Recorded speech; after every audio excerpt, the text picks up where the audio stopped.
Okay, steady. So we have here full clean build. So clean build, ganito lang. Nag-lift lang tayo, nagpalit tayo ng mags and tires. Nilagay natin ng mags and tires. So BLF rim, size 18 to.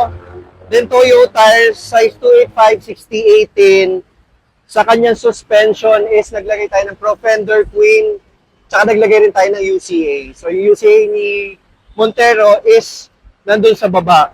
Si client, ang usapan na namin ni Bossing, tinanong niya ako gusto niya riding comfort. Napakaganda talaga ni Pro Fender. Kaya ito yung sinadjust ko sa kanya. Kasi yung kanyang wife is pregnant.